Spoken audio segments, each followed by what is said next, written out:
नमस्ते सबैजनालाई, तपाईहरुले यस च्यानलमा स्वागत छ। आज चाहिँ हामी बीएससी सेकेन्ड इयरको लिनियर अल्जेब्राको भेक्टोरियल म्याट्रिक्स च्याप्टरको चाहिँ यो एकदमै इम्पोर्टेन्ट क्वेशनको बारे डिस्कस गर्नेछौँ। यो क्वेशन चाहिँ हाम्रो 2076 सालमा पनि सोधेको थियो र यो चाहिँ एकदमै कन्सेप्चुअल क्वेशन पनि हो।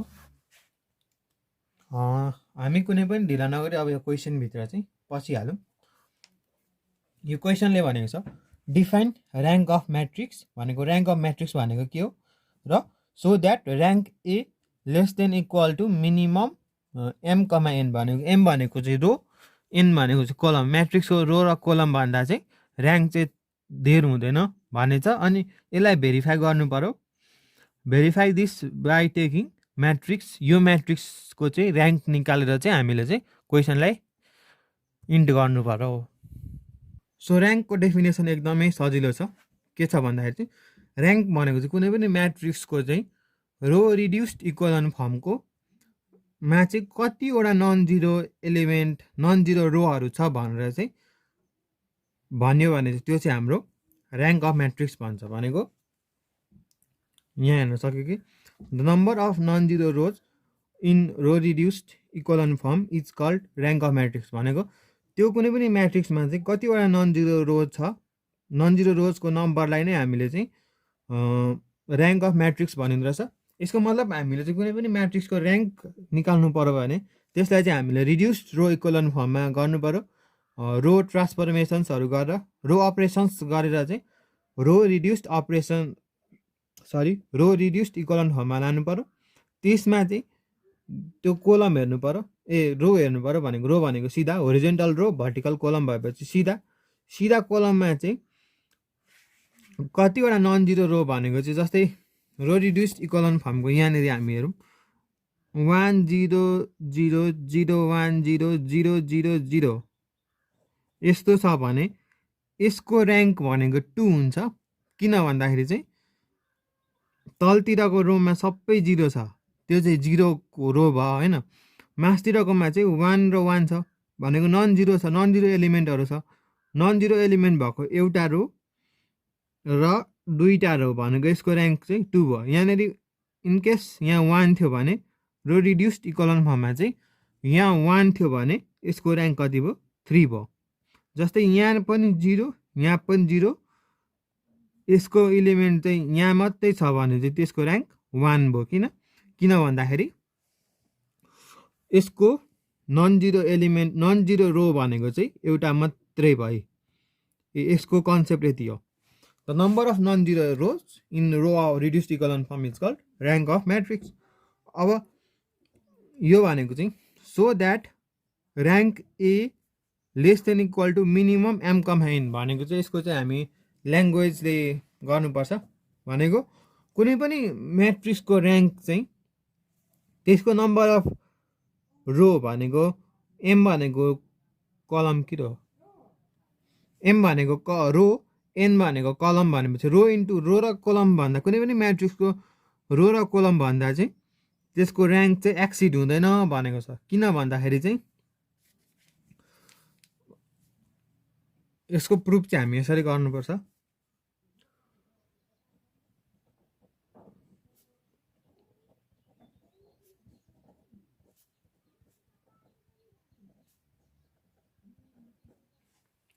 हामीले चाहिँ एउटा कन्सिडर गर्नुपर्छ, consider a reduced row echelon form of matrix A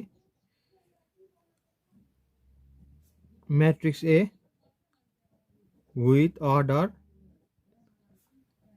M cross n. भनेको हामीले चाहिँ एउटा row reduced echelon matrix, form of matrix चाहिँ कन्सिडर गर्नुपर्छ जसको अर्डर चाहिँ एम इन्टु एन छ। भनेको एमवटा रो एनवटा कलम भन्ने बुझ्नुपर्छ। अनि each non zero row must have a pivot element and these must occur in staircase pattern. यसको मतलब चाहिँ सबै नन जिरो एलिमेन्टमा चाहिँ के हुनुपर्छ भन्दाखेरि पाइभट हुनैपर्छ। पाइभट भनेको चाहिँ जुन जस्तो रो reduced इक्वलन फर्मको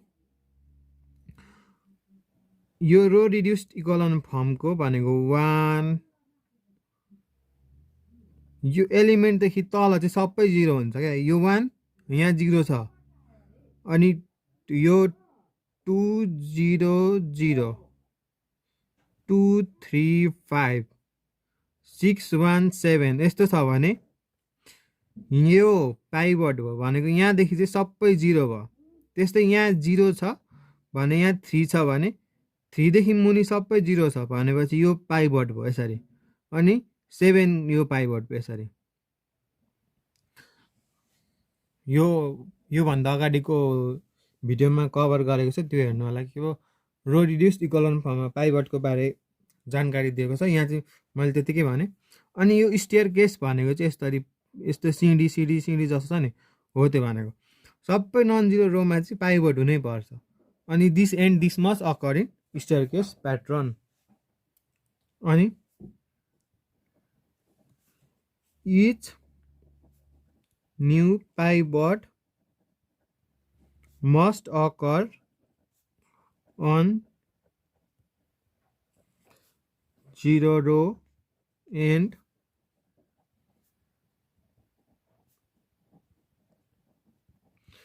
each new pivot must occur on non-zero row and non-zero column भनेको चाहिँ नयाँ पाइभटहरु चाहिँ यस्तो नन जिरो रो र नन जिरो कलममा हुनै पर्छ। अनि the number of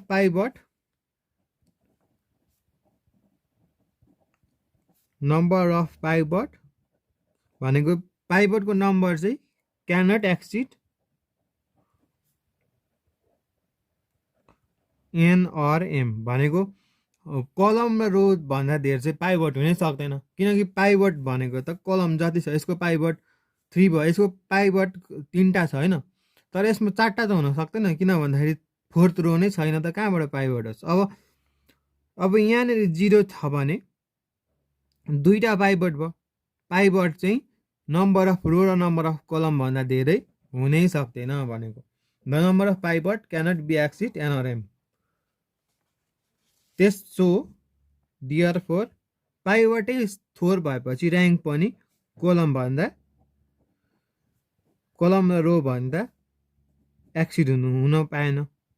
मिनिमममा m comma n number of column र नम्बर अफ रो भन्दा र्याङ्क चाहिँ कमी हुन्छ। यो र्याङ्क चाहिँ नम्बर अफ रो र नम्बर अफ कलम भन्दा धेरै हुन सक्दैन भनेको यति हो यसको प्रुफ चाहिँ। यो अलिक हाम्रो कन्सेप्चुअल छ, त्यो चाहिँ अब रट्दै हुन्छ। हामी यसलाई चाहिँ भेरिफाई गर्न चाहिँ यो क्वेसनबाट भेरिफाई गर्न सक्छौँ। यसको लागि हामीले चाहिँ यसलाई चाहिँ रो इक्वलन फर्ममा लानु पर्यो। रो रिड्युस्ड इक्वलन फर्म या त रो इक्वलन फर्ममा लानु पर्यो। अनि त्यसमा रहेको number of zero rows count गर्नु पर्यो, नन जिरो रोज काउन्ट गर्नु पर्यो। सो हाम्रो अर्को next part verify this taking this matrix भनेर चाहिँ यो म्याट्रिक्सलाई चाहिँ यसरी रो अपरेसन्स गरेर रो रिड्युस्ड इक्वलन फर्ममा लगेर चाहिँ त्यसमा भएको नन जिरो एलिमेन्ट कति छ त्यसलाई काउन्ट गरेर गर्न सकिन्छ। यो तपाईँहरू आफै गर्नु होला। यसको एन्सर भनेको चाहिँ 3 भन्दा सानो आउँछ, कि त 3 आउन सक्छ, कि त 2 आउन सक्छ, कि त 1 आउन सक्छ।